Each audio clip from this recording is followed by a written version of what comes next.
забравено от Бога, но стигнало морето. Умираше прокуденото куче през нощта.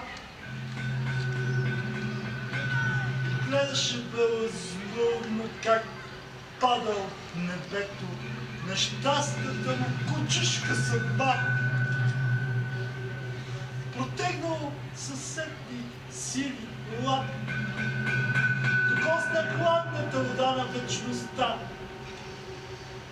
В окото му долу да заплаче на хусолта на кучешка съдба.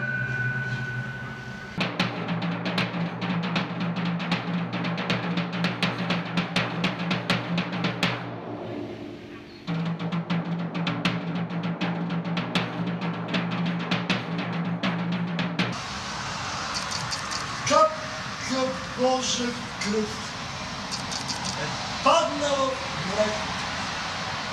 Всичко е неземно тук.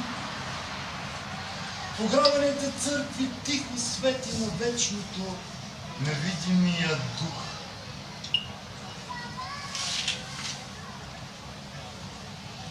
Сякаш времето е вече спряло,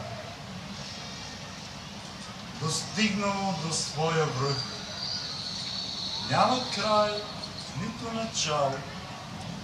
Граденето не помни мъх. Гръбнак от риба само свързва сушата с този град